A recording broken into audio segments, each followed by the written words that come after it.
Estamos con ustedes en Murcia Conecta y vamos como cada semana a nuestra sección de psicología con Magda Alfagual. Magda, buenas tardes. Buenas tardes, Fran. Tenemos que hablar del acoso escolar, pero de la parte que a lo mejor también se trata, pero que queremos incidir todavía más, que es la del acosador, porque tenemos todavía en la cabeza el caso reciente de Lucía, la chica que se quitaba la vida, víctima de un presunto acoso escolar y, bueno, un cruel acoso, era sometida por sus antiguos compañeros de clase y que pudo con ella. ¿Por qué hay jóvenes, Magda, o qué solución hay, o cuál es el problema? Jóvenes que vejan, que humillan, que golpean a sus compañeros, a críos como ellos, de 13 años. Sí, hay una necesidad de notoriedad por parte de estos menores que hace que hagan lo que sea para llamar la atención, para ser populares, a costa incluso de infligir terror o miedo a otros compañeros.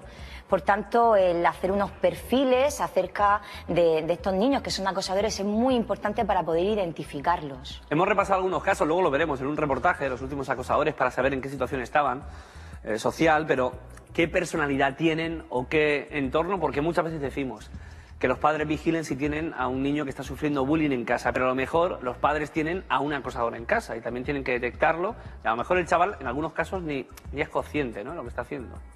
Exactamente, es muy importante por parte de los padres poder identificar algunas señales que nos puedan hacer pensar que nuestro hijo puede estar haciendo unas conductas con otros compañeros agresivas, de control, de humillación. Entonces es muy importante estar atentos a las señales. Daré los 5 consejos, esas 5 señales de alarma que nos pueden hacer pensar que nuestros hijos pueden estar hostigando a otros compañeros de trabajo, pero también en parte la invisibilidad de este acoso escolar por parte de los adultos hace necesario estos perfiles de los que yo te digo que la psicología, por supuesto, pero también la criminología pues ha hecho numerosos perfiles de estos acosadores. ¿Cómo pueden ser estos acosadores? ¿Cómo los podemos encontrar? ¿Cómo actúan? Las características, ¿no?, que tienen. Sí, mira, según los estudios de psicología y de criminología existen 2 tipos de acosadores que tienen características diferenciadoras y luego también tienen algunas que son comunes. Por un lado, encontramos el acosador proactivo, que es el que actúa por iniciativa propia,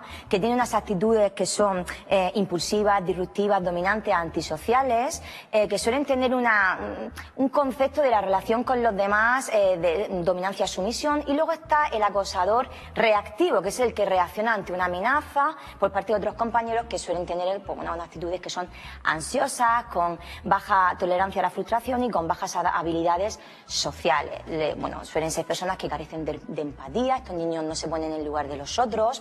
Se identifican además con una serie de conceptos que van muy relacionadas con el acoso, como es la cobardía, el chivato, el típico chivato. Se relacionan mucho con este tipo de patrones de conducta. Suelen tener baja tolerancia a la frustración, suelen tener una escasa habilidad para resolver los problemas, suelen tener también un tipo de personalidad muy narcisista, en el que piensan que son el centro del universo y son superiores a los demás. Te quería preguntar también, Magda, ¿cómo reaccionan los padres cuando les dicen, ¿no?, que su hijo es un acosador? ¿Cómo reacciona ese padre que a lo mejor se queda muy sorprendido? Según el estudio de Educo, Fran, el 11% de los padres a los que se les transmite que sus hijos son unos acosadores suelen negarlo, no suelen admitirlo e incluso suelen posicionarse al lado de sus hijos, culpabilizando a la víctima e incluso muchísimas veces enfrentándose a la familia de estos niños acosados. Entonces esto nos puede dar unas pequeñas pistas de por qué esos niños están siendo acosados.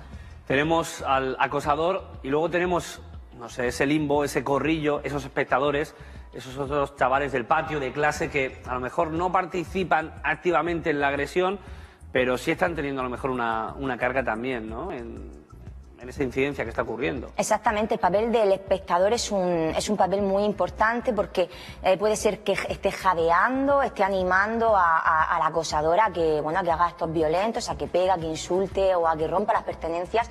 Y entonces lo que hace es perpetuar el problema, ya que con su actitud lo que hace es reforzar las actitudes del acosador y que repita esas conductas y que se perpetúen en el tiempo. Por tanto, el papel del espectador es un papel clave a la hora de erradicar o de continuar y cronificar estas actitudes por parte de los acosadores. Vamos a ver también los últimos casos que se han registrado. El último, el viernes pasado, en Villena, Alicante, un chaval de un instituto que entraba a una clase con un cuchillo en la mano y se llevó para adelante a 5 personas que terminaron en estado grave, aunque no falleció ninguna. Aquí en la región de Murcia, el caso más sonado, el caso de Lucía, decidió quitarse la vida, no aguantaba más ese bullying que le estaban haciendo.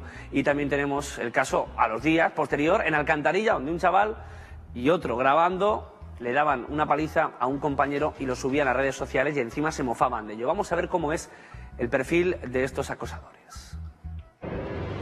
Un joven apuñala a 5 compañeros en un instituto de Villena, Alicante. Es uno de los últimos casos de acoso escolar que se han producido en España y además muy cerca de la región de Murcia. Los hechos ocurrieron en torno a las 9:05 de la mañana en el aula de segundo curso de bachillerato del Instituto Las Fuentes. Poco después de empezar la clase de Geografía e Historia, cuando el detenido, que había faltado a la primera hora, entró al aula dando un portazo y tras mirar a la clase fijamente sacó un cuchillo con el que comenzó a asestar puñaladas mientras gritaba que estaba harto. Del agresor sabemos que podría haber sido objeto de acoso escolar por sobresalir en sus notas o que sufriera un brote psicótico. Pareció un maestro, eso sí, iba con las mochilicas, estas colgadicas, en la hora del patio siempre iba con su cafetico. Que no se habla con los compañeros, o sea que es raro. Pero sin irnos de la región de Murcia, todavía no hay culpables por el caso de Lucía, la menor de 13 años que se quitaba la vida en su propia casa, víctima presuntamente de acoso escolar. Lucía tuvo que ser cambiada de centro y aún así no pudo superar el trauma producido por los acosadores que aún continuaban torturando psicológicamente a la niña. Uno de los acosadores, confeso, dijo: quiero pedirle perdón porque me arrepiento y quiero que sea feliz y no me tenga miedo, lo siento. Se le expulsó 5 días. Este menor era un alumno de integración con discapacidad ligera, criado por los tíos, porque los padres tenían retirada la custodia, aunque ahora, después de salir de la cárcel, la ha recuperado el padre, por lo que tiene una situación familiar totalmente desfavorable. Y entonces nos dijo que le decían gorda, fea, que daba asco, o que daba vergüenza ajena estar a su lado. La misma semana en Alcantarilla, la policía judicial detenía a 2 menores acusados de pegar a un compañero, grabarlo por el móvil y difundirlo. Las edades de los implicados, 14 años, por lo que no pueden ser imputados. El caso está en manos de la Fiscalía de Menores. La magistrada Concepción Rodríguez, titular del Juzgado número 1 de Menores de Madrid, dice: hay gente que considera que los menores de 14 años deberían responder penalmente. Pero está demostrado que a la larga reducir o endurecer la edad no solo reduce los delitos, sino que los incrementa. Save the Children estima en 193.000 las víctimas y en 103.000 los agresores en España en casos de acoso y ciberacoso. Los agresores son jóvenes con baja autoestima y que las chicas sufren más como víctimas, pero participan menos como agresores. Hable con sus hijos acerca del acoso escolar. Es posible que su hijo esté confrontando problemas para comprender los signos sociales e ignore el daño que está haciendo. Recuerde a su hijo que intimidar a otros puede acarrear consecuencias de índole jurídica. Vamos a repasar con Magda Alfagual, como decíamos, los puntos para saber si la conducta de nuestro hijo está variando y puede ser que sea un acosador. Vamos a saberlo. 5 señales de alarma para detectar si nuestros hijos pueden ser acosadores. Una primera actitud sería una escasa empatía en su entorno. Estaríamos hablando de niños que se muestran crueles con otros niños de su entorno. Les pegan, les insultan, les ponen motes y además no son capaces de identificarse con ellos. No se pueden poner en el lugar de ellos y saber que le están haciendo daño con sus acciones.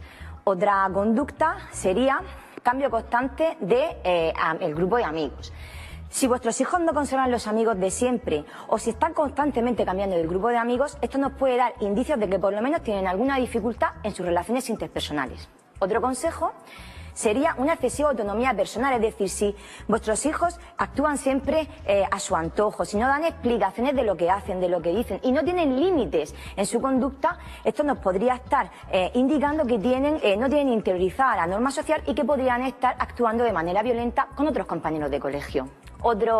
Otra conducta sería poco control de la ira, es decir, estos niños no tienen habilidades para resolver problemas, se frustran y tienen explosiones de ira que lo que hacen es tener conductas violentas hacia otras personas o hacia objetos. Y por último, y evidentemente pertenencia de origen desconocido. Es decir, si nuestros hijos llegan a casa con objetos que no les hemos regalado ni les hemos comprado, como por ejemplo móviles, como por ejemplo juguetes o prendas, esto nos puede estar indicando de que, bueno, pues las están consiguiendo, pues instigando o con conductas violentas.